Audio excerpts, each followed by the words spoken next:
So I went through and analyzed all of this, found out like on the sensor side of things, they had software library you could link to that would give you an orientation on there, and it had 100 milliseconds of latency. It's just, you look over this way and the world catches up to you.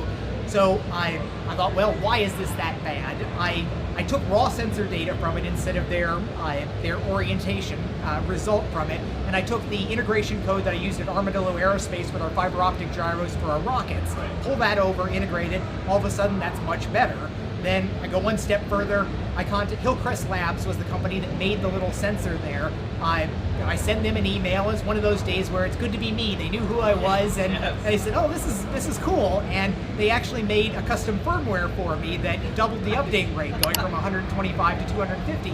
This is one of those things. It didn't cost anything. It was just a little software development. They didn't know anybody needed something like that. Right. So already I've gone and I've lopped like 85 milliseconds out of this whole loop on there by do the integration right, don't filter it, don't over filter it, get the higher update rate on there.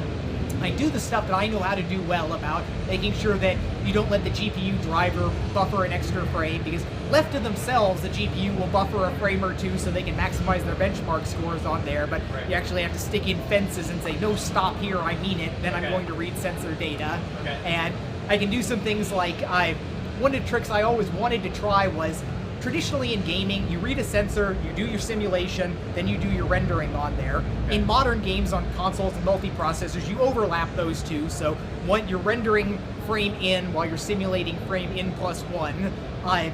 But when you really, really care about latency, you can say, I fetched my new head tracker orientation,